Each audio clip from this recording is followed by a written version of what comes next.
حبايب قلبي، وصفتنا النهارده هنعمل مع بعض تتبيلة الفراخ المشوية في الفرن. زي ما انتوا شايفين هنشوف مستوية وجوسي خالص ولونها احمر من بره وطرية خالص من جوه، مستوية قوي زي ما انتوا شايفين لونها عامل ازاي.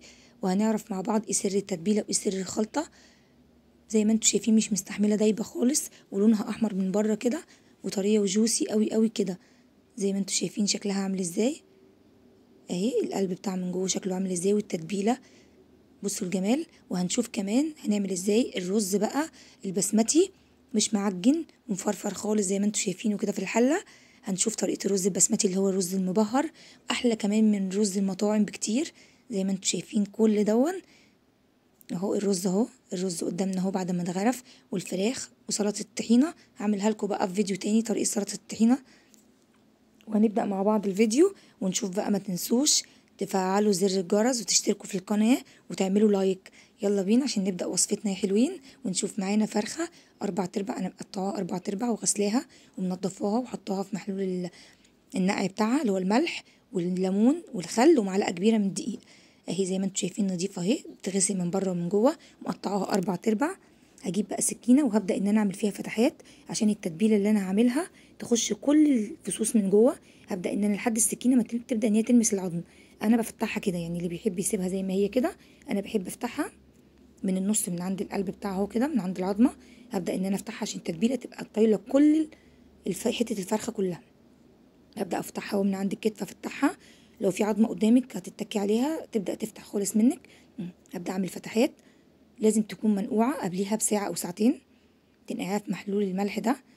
ويا ريت يستحسن لو الفرخة متجابة يوميها انت بتعمليها تاني يوم، علشان خاطر الفص بتاعها بيبقى الانسجه بتاعتها بدات ان هي تظبط كده، والفصوص بتاعتها بتبقى حلوه. حتى الماده الزلاليه اللي بتبقى بين اللحم وطبقه الجلد انا بشيلها خالص. بتشيليها، وكل ما تحطيها في المحلول النقع اكتر، الملح والخل والليمون، وتحطيها في معلقه الدقيق وتغسليها جامد، هتنضف الفصوص بتاعتها تبقى بيضه زي ما انتم شايفين.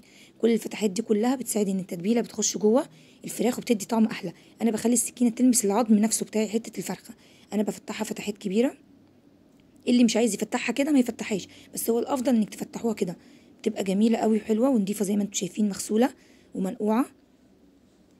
معانا التتبيله بقى، يلا عشان نعمل الكلام الحلو ده كله. التتبيله بتاعتي انا حاطه بصلتين كبار، بس بصل احمر عشان يعزز طعم التتبيله، وطيتين 2 حبيتين من الطماطم متقطعين، وبصلتين كبار مقطعوهم، وقرنين فلفل. اللي عايز يحط سبايسي يحطه بارد، قرنين فلفل اخضر. انا حاطه واحد رومي وواحد اللي هو الطويل العادي. ومعايا بقى البهارات، احط البهارات: معلقه كبيره ملح، معلقه 7 بهارات، معلقه كبيره فلفل اسود، معلقه بهارات من الفراخ، بهارات الفراخ، معلقه بابريكا. هنحط 3 4 فصوص حبهان، واحط ورقتين لورا. كل ده احطه على بعضه في الخلاط. ولو البهارات كل دي مش متاحه، اللي موجود عندكم اعملوه، يعني المتاح عندك حطيه، بس هي دي البهارات اللي بتظبطها. واحط 3 فصوص توم، واحط عليهم نص كوبايه زيت. الزيت برضو هيلمع لي الفراخ ويخليها بتلمع كده. وهضرب كل الكلام ده كله في الخلاط. انا مش بضيف ميه ولا اي حاجه، هو انا بحط الحاجه دي وعليها الزيت بس. تنزل التتبيله زي ما انتم شايفين.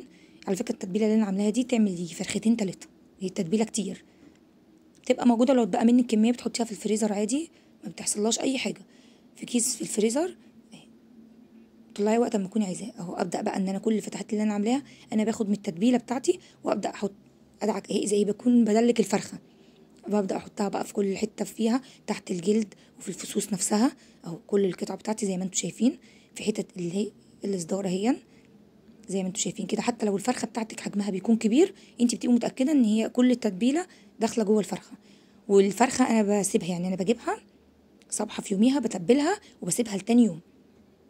انت عايزة تسيبيها في التتبيلة مستعجلة مثلا ساعتين 3 ساعات عشان تشرب من التتبيلة ويكون لها طعم، عشان تحسي بطعم البهارات والنكهه بتاعتها حلو. اهو دخلي بقى في كل الفصوص، ادهنيها زي ما انت شايفه كده كل التتبيله. حطي بقى ودعكي في الفصوص قوي بتاعتها، وش وظهر وفوق الجلد وتحت الجلد، بحيث ان كل الفرخه تبدا ان هي تتشرب من من التتبيله. يعني مساج، بنعمل مساج للفرخه. وهنسيبها زي ما انتم شايفين كده، انا هسيبها كده ليله كامله في التلاجة اهي. ابدا بقى ان انا اجيب الصينيه، خلاص اتبلت معايا. تاني يوم اجيب صينيه واقطع بصل طرنشات، وبرده واحده طماطم طرنشات، وفلفل طرنشات. ولو عندك جزر قطعي جزر، المتاح يعني، بس انا ما كانش عندي جزر، فحطيت كده الفلفل والقوطه والبصل. هبدأ بقى ان انا افتحها كده. انا مش اللي عايز يسيبها زي ما هي قطعة سليمة يسيبها، انا بحب احطها عريضة. يعني انا فتحتها كده من بعضها، الصدر تحسين هو مجزأ جزئين. بقى هبدأ ان انا ارصها، وانا عندي الفرن على درجة حرارة 180. مش هحط ورق ولا زبدة ولا ورق فويل، هي هتطلع معايا طرية قوي وجميلة زي ما انتم شايفين كده. احطها على درجة حرارة تكون هادية قوي، هتقعد معايا ساعتين بس هتستوي وهتطلع مظبوطة. انا قعدت معايا في الفرن الكهرباء بتاعي ساعتين على ما استوت، عشان انا موطيه درجه الفرن عاملاها على درجه حراره 200 اللي هي درجه هاديه قوي. والتتبيله بجيب بقى من التتبيله، وهبدا ان انا احط مش كتير في الصينيه لاني هتنزل لسه تاني. وهبدا بقى ان اعمل معاكم الرز البسمتي بتاعي. هجيب معلقتين سمنه ومعلقتين زيت في الحله، وبصله متقطعه طرنشات رفيعه او مضرباها في الكبه، اي حاجه. انا مقطعاها على ايدي، مقطعاها مكعبات صغيره كده. هبدا ان انا اقلب البصله في الزيت والسمنه. اللي عايز يعمل بزيت بس يعمل، عايز يعمل بسمنه بس يعمل، بس انا حاطه معلقتين سمنه ومعلقتين زيت. هبدا ان انا اقلب البصل اهو، هو مش هيدي لون، هو انا بس بقلبه تقليبه كده في الزيت والسمنه. وهجيب البهارات بتاعتي.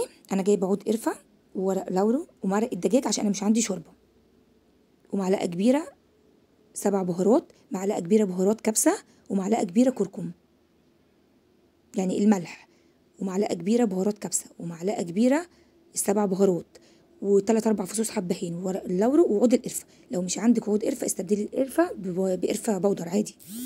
لو مش عندك بهارات كبسة مش مشكلة، يعني انت ممكن لو اي نوع بهارات استغنيتي عنه هو هيطلع حلو، بس لازم تحطي عليه معلقة كبيرة بهارات. حتى لو 7 بهارات موجودة عندك، معلقة قرفة صغيرة هتدي لازم، اصل ده رز مبهر، رز بسمتي فلازم يكون كده. انا غاسلة معايا الرز البسمتي وغسلاه، بس كنت نقعاه قبليها بنص ساعة. يعني لازم انقعه، انا ما بغسلوش على طول واحطه، لا، غسلته نقعته نص ساعة وغسلته وصفيته كويس من المية بتاعته. وهبدأ بقى ان انا اقلبه في كل البهارات. ان انت هتبدأي ان تشمي بقى ريحة الرز كده مع البهارات بتاعته، تبقى حلوه قوي. تبداي بقى انك تقلبيه. وانا بكون غاليه ميه، انا مش عندي شوربه، حطيت مكعب المرقه عشان مش معمول بشوربه. هو اساسي لازم يتعمل بشوربه، لو ما فيش عندك شوربه انا استبدلتها بميه مغليه بمكعب مرقه.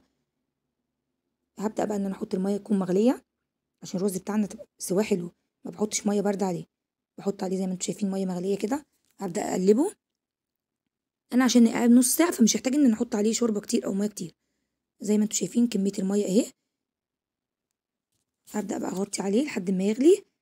هيبدأ أول ما يغلي والاقيه يتشرب كده أهو، خلاص كده بدأ يتشرب. هضيف بقى عليه الجزراية، بتدي نكهة للرز جبارة خطيرة. هبدأ إن أنا أضيف عليه الجزراية دي، وما شوحتهاش من الأول عشان أنا عايزة لون الجزر دون لما الرز يستوي. أنا مش عايزاه الجزر يغلي في المية ياخد لون مع المية، لأ، أنا عايزة الجزر يبقى مستوي في الآخر أهو. بعد المية ما اتشربت أو الشوربة الرز اتشرب، هبدأ أحطها على الوش أهو. هيديني لما أجي أغرفه هيديني لون الجزر، الجزر محتفظ بلونه. زي ما انتم شايفين الفراخ طلعت اهي من الفرن اهو. انا وطيت عن الرز البسمتي سايباه يستوي. بصوا شايفين بقى منظر الفراخ، هي دايبه مش محتاجه انتي بتلمسيها كده. انا والله مش عارفه اشيلها، امسكها المسها كده الفصوص اهي دايبه خالص. انا مش عارفه امسكها عشان هي سخنه لسه طالعه من الفرن اهي. بصي بقى اللون بتاعها، التتبيله اللي تحتيها اللي انا حطيتها جباره جباره. ما تنسوش تشتركوا في القناه وتفعلوا زر الجرس عشان يوصل لكم كل جديد، وتعملوا لايك. حطوا لايك يا بنات لو عجبتكم الوصفه، حطوا لايك. بصوا الجمال اللي انتوا شايفينه اهو. بصوا بقى الرز بتاعي، شكل الرز وجمال الرز كده. الرز خلاص استوى. انا بعد ما بيستوي ما بغطيش الحله تاني، بسيبه بقى اهو زي ما انتوا شايفين كده. هبدا ان انا اغرفه. بص غرفته في اي طبق تشكيلي عندك، تعملي شكل السفره بتاعتك هتغرفيه. الفراخ اهي والشكل دون اهو. تبقى اهم حاجه سوى الفراخ، سووا الفراخ يا بنات بطريقه حلوه قوي وعلى نار هاديه عشان تستوي مني. يعني محطوطه في الفرن. بصوا اللون بتاعها احمر ازاي، يعني الغلاف من بره احمر